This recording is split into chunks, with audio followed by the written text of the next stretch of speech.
नमस्कार, एनडीटीवी मध्य प्रदेश छत्तीसगढ़ देख रहे हैं आप। मैं हूं आपके साथ ऋतु सिंह। नमस्कार, मैं हूं आपके साथ दीपक मिश्रा। लगातार आप सुबह से एनडीटीवी मध्य प्रदेश छत्तीसगढ़ पर चुनावी कवरेज देख रहे हैं। मध्य प्रदेश में इस वक्त मतदान की प्रक्रिया चल रही है। अब से लगभग 30 मिनट बाद समय खत्म हो जाएगा, शाम 6 बजते ही। तो वहीं दूसरी तरफ छत्तीसगढ़ में शाम 5 बजते ही वोटिंग का समय खत्म हो गया और शाम 5 बजे तक जो आंकड़े मध्य प्रदेश से आए हैं वोटिंग के, वो 71% यानी 71% है। छत्तीसगढ़ में शाम 5 बजे तक 67% मतदान हुआ है। तो देखिए, मध्य प्रदेश की 230 विधानसभा सीटें और छत्तीसगढ़ की बची हुई 70 सीटों पर दूसरे चरण का आज मतदान हुआ। छत्तीसगढ़ की बात की जाए तो 5 बजे तक मतदान का वक्त था, तो वहीं मध्य प्रदेश में 6 बजे तक का वक्त था, जो कि अब खत्म हो चुका है। तो ये आंकड़े जो सामने निकल कर आ रहे हैं, आपको एक बार फिर से बताते चले। मध्य प्रदेश और छत्तीसगढ़ के ये आंकड़े, मतदान खत्म हो चुका है। मध्य प्रदेश में 5 बजे तक 71% से ज्यादा वोटिंग हुई है, तो वही छत्तीसगढ़ में 5 बजे तक 67% से ज्यादा वोटिंग हुई है। छत्तीसगढ़ के आंकड़ों पर अगर नजर डाली जाए तो 2018 के विधानसभा चुनाव के मुताबिक फिलहाल तो ये आंकड़ा कम नजर आ रहा है, लेकिन जैसा कि जानकारी मिल रही है कि पोलिंग बूथ पर जो मतदाता मौजूद है वो मतदान अभी कर रहे हैं। हालांकि 5 बजे के बाद किसी भी मतदाता को मतदान करने के लिए नहीं अंदर जाने दिया गया। तो बताया जा रहा है कि छत्तीसगढ़ में जो 67% का ये आंकड़ा, ये थोड़ा बहुत बढ़ सकता है। इसी तरीके से मध्य प्रदेश की बात की जाए तो मध्य प्रदेश में 5 बजे तक का ये आंकड़ा अब तक पहुंचा रहा है। 71% से ज्यादा वोटिंग हुई है।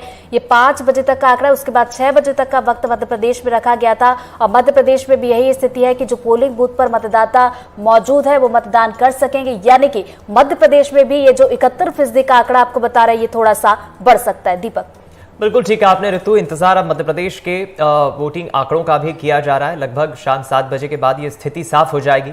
लेकिन छत्तीसगढ़ में आप देखिए, बची हुई जिन 70 सीटों पर दूसरे चरण के तहत आज मतदान की प्रक्रिया संपन्न हुई, कई जगहों से सुखद तस्वीरें भी आई। मध्य प्रदेश के मुख्यमंत्री की देखिए तस्वीर देख रहे हैं आप इस वक्त, जहां मुख्यमंत्री आज सुबह जब मतदान करने के लिए पहुंचे अपनी पत्नी साधना सिंह और बेटे कार्तिकेय के साथ, वो तस्वीरें आपने देखी। चलिए अब छत्तीसगढ़ का एक बार फिर से रुख कर लेते हैं। हमारे सहयोगी छत्तीसगढ़ के दुर्ग से नीलेश इस वक्त जुड़ गए। नीलेश, 5 बजे तक का जो आंकड़ा आया है प्रदेश से, 67% का आंकड़ा आया है। खासतौर पर नक्सल प्रभावित की हम बात करें तो काफी अच्छी वोटिंग परसेंटेज हुई है। 70 सीटों को लेकर आज जो मतदान हुआ है, पूरी 70 सीटों को लेकर क्या अपडेट? जी बिल्कुल, जो आंकड़े आप बता रहे हैं कि 5 बजे तक के लगभग 67 कुछ % हैं, जो बढ़कर स्वाभाविक है कि बढ़ने हैं। और कितना बढ़ता है ये देखने वाली बात होगी, क्योंकि पहले चरण में जब 5 बजे तक के आंकड़े आए थे तो लगभग 71% था। जो फाइनल आंकड़े आए तो लगभग 76%, लगभग 5% का जो अंतर था। अब इस बार कितना अंतर होता है वो देखने वाली बात होगी। दीपक, लेकिन कुछ युवा हैं मेरे साथ, सुबह से हम बात कर रहे थे, अब ये वोट दे चुके लोग हैं, मैं उनको भी जोड़ना चाहूँगा। काफ़ी देर से इंतजार कर रहे थे, हम लोग को देख रहे थे, तो मैं बोला इनको जोड़ के इनकी बातें भी सुन लिया जाए। वोटिंग % पे भी हम बात कर लेंगे। क्या नाम है आपका? मेरा नाम पराग सिंह यादव है। वोटिंग का क्या रहा, किस मुद्दे पर आपने अपनी सरकार चुनी है? क्योंकि अब तो सरकार चुन लिया है, 3 तारीख को उसके परिणाम आ जाने हैं। हमारे मुद्दे थे, हम युवाओं को लेकर मुद्दे थे, सुशासन को लेके था, कानून व्यवस्था को लेके था, और बहुत सारी चीज़ें थी जिसके खिलाफ माहौल था। और हमने भाजपा के पक्ष में, और हमारे साथ बहुत से लोगों ने प्रत्याशी और उसका नाम नहीं लेना है, लेकिन ठीक है, अब तो वोटिंग भी खत्म हो चुकी है। आपका क्या नाम है? गुरुनाम सिंह। किन मुद्दों पर सरकार को आप लोगों ने चुनने का काम किया है? देखिए, सबसे बड़ा मुद्दा था पिछले 5 सालों से यहाँ पर जो है बेरोजगारी बहुत ज़्यादा छाई हुई थी। और सबसे जो बड़ी बात थी, यहाँ पर जो सट्टे के लेके जो महादेव सट्टा, यानी टोटल जो है भिलाई क्षेत्र में ये चीज़ बहुत ज़्यादा फैली थी। और लोग, हाँ, जो लोग जब बहुत त्रस्त थे, और लगातार ये हत्याएँ और लूटपाट जो यहाँ बहुत ज़्यादा हो रही थी, और लोग जो यहाँ बहुत ज़्यादा त्रस्त थे इसी बात को लेके। तो दीपक, आपने देखा कि कुछ लोग अभी जो जुड़े हुए थे उनका भी अब रुझान लगभग आ गया कि क्या किधर उन लोगों ने वोटिंग की है या वोटिंग किस मुद्दों पर की है। वोटिंग % की जो मैं बात करूं तो छत्तीसगढ़ में जरूर 67 कुछ % के अभी आंकड़े नज़र आ रहे हैं, लेकिन ये संभावना पूरी है कि जब फाइनल आंकड़े आएंगे तो वो 70 पार करेंगे। जैसा कि पहले चरण में 76 हुआ था, तो लगभग 70 से 75 के बीच में फाइनल आंकड़े आएंगे वोटिंग % को लेकर। जी दीपक, लेकिन नीलेश, हमने आज ये भी देखा छत्तीसगढ़ के कई पोलिंग बूथों से इस तरह की आज सुबह से खबरें आना शुरू हो गई। लगभग मैंने जितनी खबरें देखी समझी, 1 दर्जन से अधिक पोलिंग बूथों से शिकायतें आई तकनीकी कारणों के चलते, ईवीएम मशीन के खराब होने के चलते कुछ समय के लिए मतदान की प्रक्रिया को रोका गया था। ऐसे में क्या निर्वाचन आयोग की तरफ से कोई इस पर अभी स्टेटमेंट, कोई बयान आया है? जी अभी फिलहाल नहीं है, एक पीसी जरूर होनी है जो जैसा कि हरदम होता है, उसमें हो सकता है बातें आएँ। मैं इस वक्त जहां हूं वैशाली नगर विधानसभा क्षेत्र है, ये दुर्ग जिले का हिस्सा है। यहाँ पर भी जो एक बूथ क्रमांक था उसमें वोटिंग काफ़ी स्लो चल रही थी। बताया जा रहा था कि जो दल है वो सही तरीके से वोट नहीं करा पा रहा था। इसकी वजह से 5 बजे के बाद भी वहाँ पर लंबी लाइन देखने को मिली। कुछ लोग इसके चक्कर में वापस भी चले गए, जब लाइनें लगातार 2 घंटे तक अगर उनको मौका नहीं मिला तो कुछ ऐसे लोग भी थे, बता रहे थे, जो वापस चले गए। तो वोटिंग परसेंट जो कम होगा अगर थोड़ा बहुत, हालांकि सुबह से उत्साह देखने को मिल रही थी। जब हम पाटन में थे, हम भिलाई नगर में थे, तस्वीरें लगातार दिखा रहे थे, दूसरे विधानसभा क्षेत्र में थे अहिवारा में, तो वहाँ से काफ़ी उत्साह नज़र आ रहा था। वोटिंग परसेंट भी वहाँ के ठीक ठाक आ रहे हैं। लेकिन जहाँ पर कुछ ऐसी जगहों पर जहाँ मतदान दलों द्वारा कोई अगर एक तरह से हिलावाली की गई या कोई ढिलाई बरती गई, वैसी जगहों पे कुछ मतदाता मायूस होकर लौट भी गए, जिसका असर वोटिंग परसेंट पर नजर आएगा, जो पूरे छत्तीसगढ़ में जहां से खबरें आ रही थी। जी दीपक। नीलेश, देखिए आप लगातार ग्राउंड रिपोर्टिंग कर रहे थे और पोलिंग बूथ पर भी पहुंच रहे थे, मौके का जायजा भी आपने लिया। आपसे ये समझना चाहेंगे कि छत्तीसगढ़ का मतदाता, चाहे हम युवाओं की बात करें, महिलाओं की बात करें या फिर पुरुषों की बात करें, कितना जागरूक छत्तीसगढ़ का मतदाता आज नजर आया?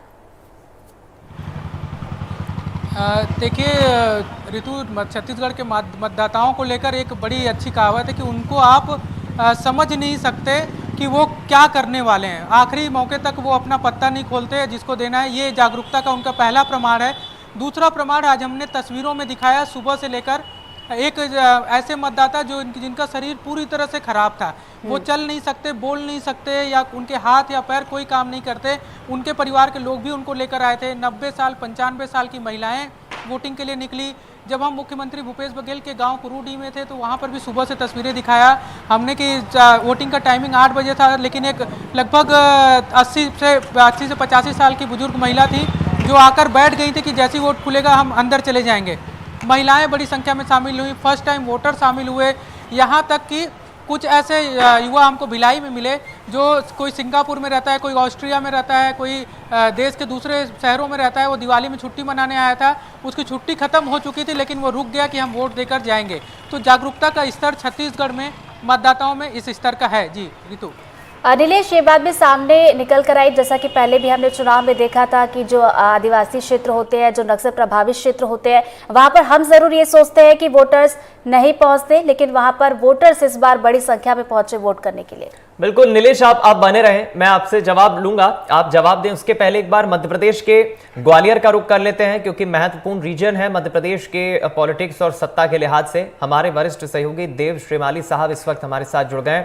देव साहब, क्या कह रहा है ग्वालियर? मुरैना से तो सुबह खबरें आई, गोली चल गई, काफी विवाद भी हुआ, कार्यकर्ताओं के बीच कुछ झड़प की भी खबरें आई मुरैना से खास तौर पर।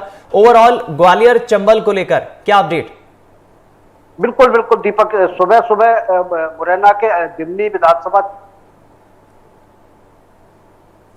क्षेत्र में और भिंड जिले के अटेर और 1-2 विधानसभा क्षेत्रों में हिंसा की छोटी मोटी खबरें आई। कई जगह से ऐसे वीडियो भी आए कि उसमें लोगों को वोट डालने से रोका जा रहा है। लेकिन फिर भी संतोष की बात यह है कि जैसी आशंका रहती है चंबल में हिंसा की, वैसी नहीं हुई और शांतिपूर्ण ढंग से चुनाव निपट गए। ग्वालियर चंबल संभाग में 34 सीटें हैं और इस बार बम्पर वोटिंग हुई है और इस बम्पर वोटिंग ने सबको चौंका दिया है, चाहे वो कांग्रेस हो, चाहे भारतीय जनता पार्टी हो।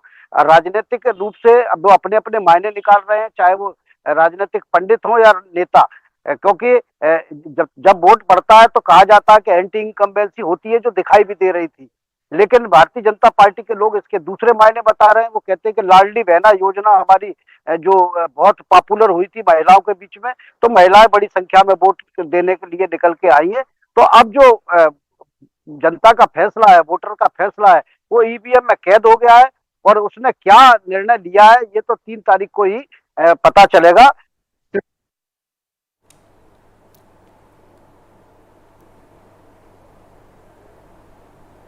देव साहब, आपकी आवाज़ तकनीकी कारणों के चलते मैं समझ रहा हूँ ठीक से नहीं आ पा रही है, लेकिन मैं चाहूँगा एक आप ये भी चीज़ थोड़ा क्लियर कर दें।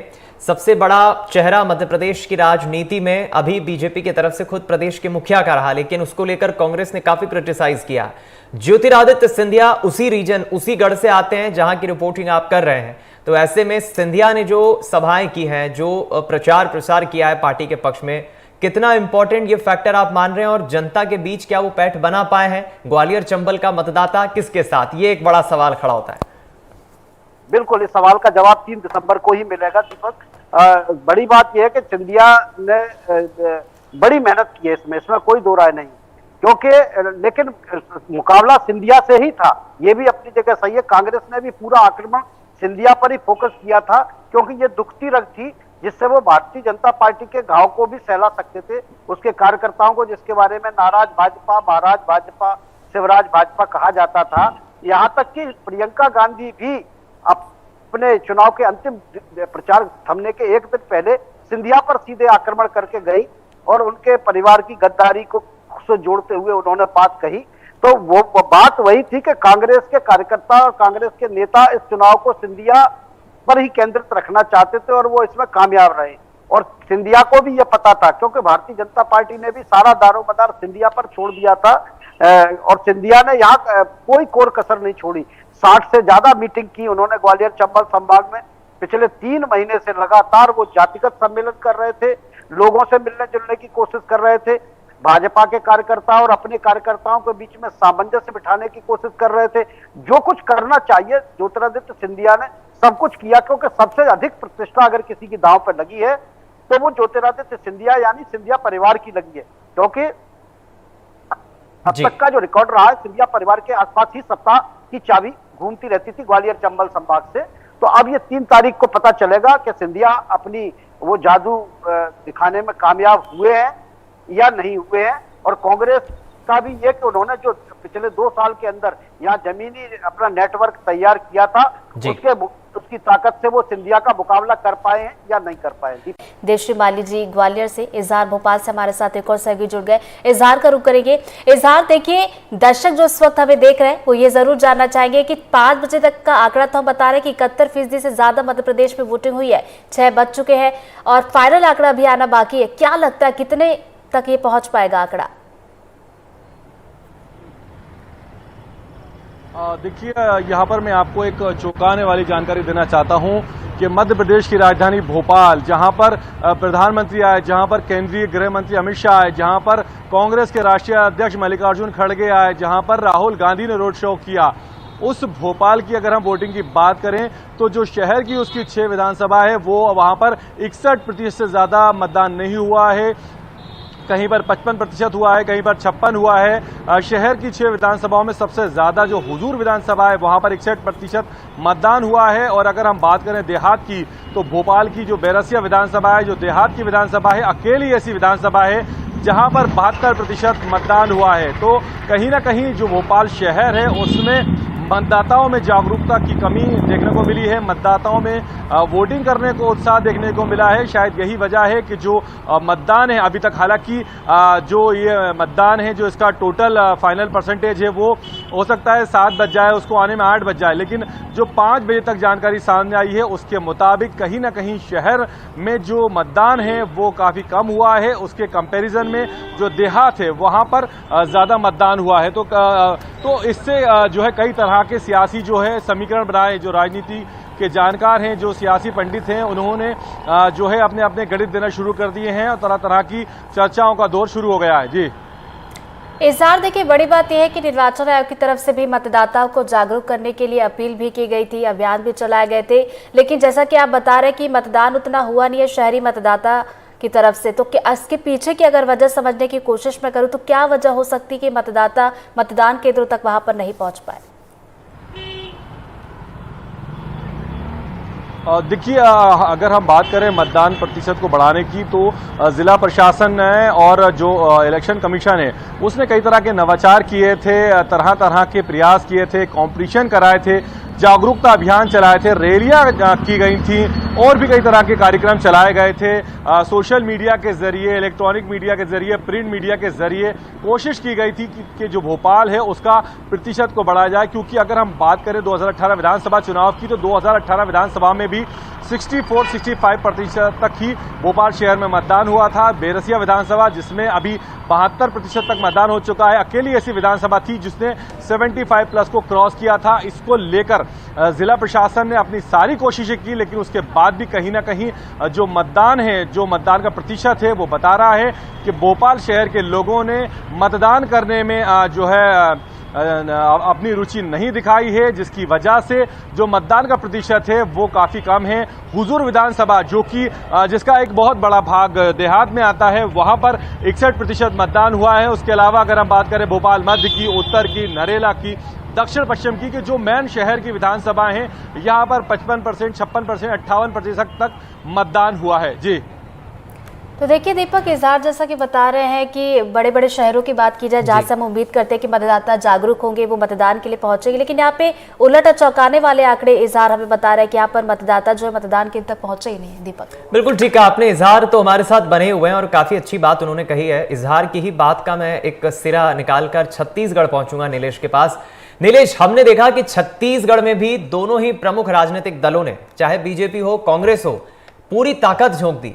प्रधानमंत्री के इतने सारे दौरे, इतनी सारी सभाएं, चाहे अमित शाह हो, नरेंद्र मोदी हो, राजनाथ सिंह हो, स्मृति ईरानी हो, या फिर कांग्रेस की तरफ से मल्लिकार्जुन खड़गे, राहुल गांधी, प्रियंका गांधी, तमाम बड़े चेहरों ने पूरी ताकत झोंक दी।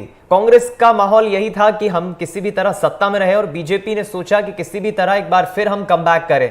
तो ये जो दिल्ली से बड़े केंद्रीय नेताओं के, केंद्रीय नेतृत्व के चेहरे पहुंचे थे, क्या ये कुछ अपनी पेट मजबूत करने में कामयाब रहे, लग रहा है आपको? जी बिल्कुल, देखिए इस बात में कोई शंका नहीं है या कोई गुरेज नहीं है कहने में कि खासकर बीजेपी के लिहाज से, कि बीजेपी इलेक्शन में खुद को पहले की बात करें तो उतना दिख नहीं रही थी, लेकिन जैसे ही मोदी की गारंटी नाम से एक इनका घोषणा पत्र जारी होता है और उसके बाद जो माहौल एक तरह से बीजेपी खुद भांपने लगती है कि कितनी तेज़ी से बीजेपी के लिए लोग चर्चाओं का दौर शुरू कर देते हैं। इसमें भी कोई दो राय नहीं है कि नरेंद्र मोदी जो हैं न सिर्फ बीजेपी के बल्कि देश में एक ऐसे लोकप्रिय नेता भी हैं जिनके नाम पर ही वोट पड़ जाते हैं। ऐसे में इन नेताओं का छत्तीसगढ़ आना, छत्तीसगढ़ विधानसभा में कई ऐसी सीटों के आसपास और उन सीटों पर सभाएं करना जो पोटेंशियल के लिहाज से बीजेपी के लिए काफ़ी अच्छी मानी जा रही थी कि अगर यहाँ थोड़ा मेहनत कर दिया जाए तो ज़्यादा अच्छा रिजल्ट आ सकता है, वैसी जगहों पर फोकस रहे। वहीं दूसरी तरफ अगर हम बात करें कांग्रेस की ओर से, तो कांग्रेस की ओर से एक तरफ तो खुद मुख्यमंत्री भूपेश बघेल पूरे प्रदेश भर में मोर्चा संभाले रहे, कई रैलियां उन्होंने की, आम सभाएं की, इंडिविजुअल बैठकें भी ली, और दूसरी तरफ केंद्रीय नेताओं में चाहे वो प्रियंका गांधी हो, खड़गे हों या फिर राहुल गांधी हो, उनके भी दौरे होते रहे। तो ये तय है कि इनके दौरों का असर इनके अपने जो कैडर हैं, इनके अपने जो समर्थक हैं, उन पर तो काफ़ी पड़ा ही है। इसके अलावा घोषणा पत्रों का असर मतदाताओं पर पड़ा है, और इसके साथ साथ निर्वाचन आयोग के काम का असर मतदाताओं में जागरूकता को लेकर पड़ा है। तो ओवरऑल कुल मिलाकर इस जो चुनाव हुआ है 2 फेज में छत्तीसगढ़ का, उसमें एक सकारात्मक अगर हम पहलू देखें तो महिलाएं, फर्स्ट टाइम वोटर, युवा और पुरुष और बुजुर्ग, हर वर्ग जो है खुलकर बाहर निकला है, और ये मिला जुला सबका अपना काम है। चाहे वो निर्वाचन आयोग की भी इसमें तारीफ करनी पड़ेगी, क्योंकि उन्होंने इस बार ऐसी व्यवस्थाएं की थी कि कोई बीमार है, एकदम घर से नहीं निकल सकता, तो घर पर जाकर एक ऐसा स्थान बना देंगे गोपनीय जहाँ पे वो अपना वोट दे पाए। जो दिव्यांग हैं, जो ज़्यादा बुजुर्ग हैं, उनको लाने तक की व्यवस्था थी निर्वाचन आयोग की ओर से, उनको पहले वोटिंग कराने की व्यवस्था अलग से थी। इसके अलावा महिलाओं के लिए अलग लाइन थी, हेल्प जो बूथ थे वहाँ पर हेल्थ डेस्क लगाए हुए थे कि अगर कोई दिक्कत हो जाए तो उनको मिलेगी सुविधा, वहाँ पर हेल्थ की सुविधा मिलेगी, पानी पीने की व्यवस्था थी।